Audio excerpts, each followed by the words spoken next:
আপনাকে স্বাগতম উইথ হোস্টের আরেকটি ভিডিওতে। আজকে ভিডিওতে দেখাবো কিভাবে আপনারা আপনাদের ডোমেইন এবং হোস্টিং কানেক্ট করবেন। সো ডোমেইন হোস্টিং কানেক্ট করার জন্য আপনাকে প্রথমেই আপনার অ্যাকাউন্টে লগ ইন করে নিতে হবে। লগ ইন করার জন্য এখানে লগ ইন বাটনে ক্লিক করবেন। তারপর আপনার ইমেল এবং পাসওয়ার্ড দিয়ে লগ ইন করে নেবেন। এখানে আই এম নট এ রোবটে ক্লিক করবেন। তারপর লগ ইনে ক্লিক করবেন। লগ ইনে ক্লিক করার পর আপনার যে অ্যাক্টিভ সার্ভিসটি থাকবে সেটি এখানে শো করবে। এটির মধ্যে ক্লিক করতে পারেন অথবা সার্ভিসেসে ক্লিক করে মাই সার্ভিসেসে ক্লিক করতে পারেন। এখানে আপনি আপনার অ্যাক্টিভ হোস্টিং প্যাকেজটি দেখতে পারবেন। এখন ডোমেইন হোস্টিং কানেক্ট করবেন কিভাবে? ডোমেইন হোস্টিং কানেক্ট করার জন্য ডোমেইনসে ক্লিক করে তারপর মাই ডোমেইনসে ক্লিক করতে হবে।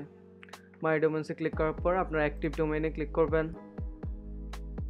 তারপর এখানে এই যে নেম সার্ভার অপশন পাবেন, এখানে আপনি আপনার হোস্টিংয়ের নেম সার্ভার অ্যাড করে দেবেন। আমি অলরেডি অ্যাড করে দিয়েছি। সো আপনি এই নেম সার্ভারগুলো পাবেন কিভাবে? এই নেম সার্ভারগুলো এবং আপনার হোস্টিং অ্যাকাউন্টের সকল ডিটেলস আপনাকে একটি মেইলে পাঠানো হবে। সো সেই মেইলটি আমি আপনাদেরকে দেখিয়ে দিচ্ছি।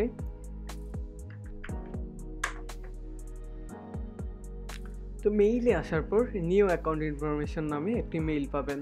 সো এটির মধ্যে ক্লিক করবেন। এটির মধ্যে ক্লিক করার পরে আপনি আপনার সি প্যানেলের সকল ডিটেলস এখানে দেখতে পারবেন। আপনার নেম সার্ভারগুলো এখানে পেয়ে যাবেন। এই নেম সার্ভারগুলো নিয়ে আপনি জাস্ট আপনার ডোমেইনের নেম সার্ভার অপশনে আপডেট করে নেবেন। আপডেট করার পরে কীভাবে বুঝবেন যে আপনার নেম সার্ভারগুলো কি আপডেট হয়েছে কিনা সেটি দেখার জন্য আপনার ডোমেইন নেমটা কপি করে নিতে পারেন। তারপর গুগলে সার্চ করবেন dnsprint.com/wise লিখে সার্চ করার পরে এখানে আপনি আপনার ডোমেইন নেমটি টাইপ করবেন। তারপর লুকআপে ক্লিক করবেন।